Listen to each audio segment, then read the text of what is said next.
Hello, Thrivers.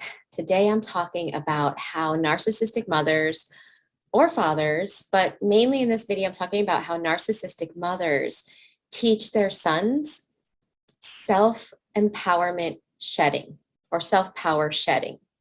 Okay, and I want to explain how they do this because once you understand this, I really feel like you're going to understand why you wind up continuing to create or find yourself in relationships with the same kind of person, which is probably either a woman, a female narcissist, or a female borderline, or worse, a female narcissist slash sociopath.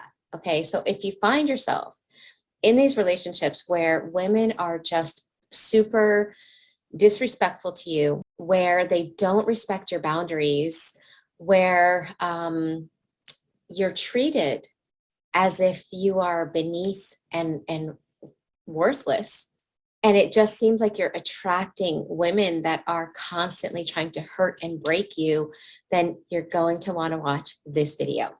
For those that don't know me, my name is Michele. I'm a life and relationship coach. I specialize in helping people overcome childhood trauma, narcissistic abuse, and complex PTSD. I'm also the founder of the Thriver School of Transformation, which is a monthly membership where we meet live on Zoom 3 times a week, and we work through the side effects of all of this together. Okay, so the things I talk about in my video, we do together. We have exercises, we have somatic modalities, EFT, breathwork, all kinds of awesome things that are really helpful to help you cognitively and somatically work through childhood trauma. So if you think you might be interested in getting some more personalized assistance, make sure you check out the link. The doors do close today. I'm only opening it the beginning of each month because I really feel like if you come at the middle of a month, each month we have a different theme and it kind of will feel like, you know, you're lost or behind. So I'm only opening it for the beginning of each month. So if you're not able to join today, make sure you watch for the first week in March when doors reopen. Okay, so let's talk about how a narcissistic mother will train their son to shed their personal power. Okay, you think about a child when a child is a toddler and they're first starting to realize that they are separate from their parent, and they start having initiative and they start learning how to be authentic. If it's punished, because a narcissistic parent does not want you to be authentic. And it's not even a matter of not wanting as much as it is they don't see you as separate from themselves. So anytime you act out of harmony with that belief that the narcissistic parent has, that you are an extension of them, then it's met with emotional pain. And some of the things that a parent will do to a child is they will shame that child. They will make that child feel as if they are bad for having different thoughts, bad for having a different perspective, bad for liking and enjoying things that the parent doesn't want you to like and enjoy because it's taking away from your time and attention of revolving around them. And when a child is met with emotional punishment in regards to their authenticity, or they're taking the initiative, or they're being unique, right? That is extremely painful to a child. That the parent, the one that, you know, we think if no one else loves us, then our parents should love us, right? But if you feel like your parent only loves you when you are sacrificing you, when you are living out of harmony with your true self, then you get that love. Well, that becomes hardwired into your psyche.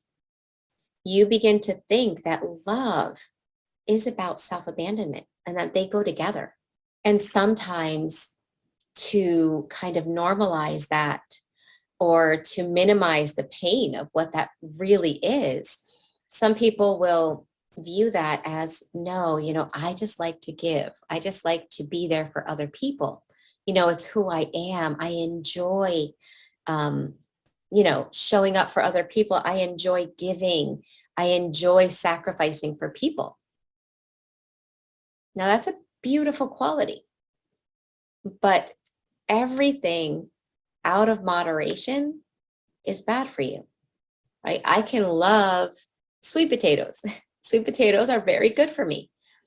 But if that's all I eat 24/7, every day for the next few months or for the next year or next 5 years, I'm going to get sick. Okay. Taking something that's good out of moderation and just having it in an imbalanced way is going to cause problems. So, doing for other people is beautiful, but there has to be some kind of boundary where you notice that doing for other people is now actually causing emotional pain to yourself. And if you're living like that for a long period of time, a couple things are going to happen. You're going to be sacrificing yourself for other people, right? You're never going to really be showing up as yourself, as your true self, because you were punished in childhood. So now it's part of your unconscious programs. So you're not showing up as who you really are. You're sacrificing yourself, your perspectives, your passions, your point of view. You're always stifling that and kind of putting the other person's perspective way up and yours way down. And that doesn't attract healthy people. A healthy person wants you to have your own perspective, even if it disagrees with their own. A healthy person wants you to stand up for your beliefs, even if they're different from their own, right? It's how you show someone who you are. But if you were trained in childhood to shed your authenticity, to shed your personal empowerment, then what that is going to attract is somebody with the belief you need to sacrifice you, all of you, and revolve 24/7 around me. That's like a match made in heaven, so to speak. Okay, those two things will become completely attracted to each other. And then, unfortunately, you wind up in these relationships over and over and over where you are giving and you're not receiving, right? It's not a reciprocal relationship. And not only that, but the person is putting you down, making you feel as if you're not enough, shaming you, because no matter how much you do, it's just never enough to make that person happy, because they're not looking for you to make them happy. They're looking to be able to control you so that you are sacrificing yourself and you're in this emotional turmoil, desperate to make them happy. And what they get out of that is a sense of control and a sense of power. To them, it's a very powerful thing to have someone sacrifice their authenticity, their perspective, their emotions, their viewpoints in an effort to try to gain their love and approval. Basically, you are sacrificing self-love in order to gain the love and acceptance of someone outside of self. And that never happens. So I'm talking to you guys because I know that sometimes it can feel like all women are evil. I get it. I think women that have been through narcissistic relationships wind up feeling the same way. All men are evil. All men are narcissists.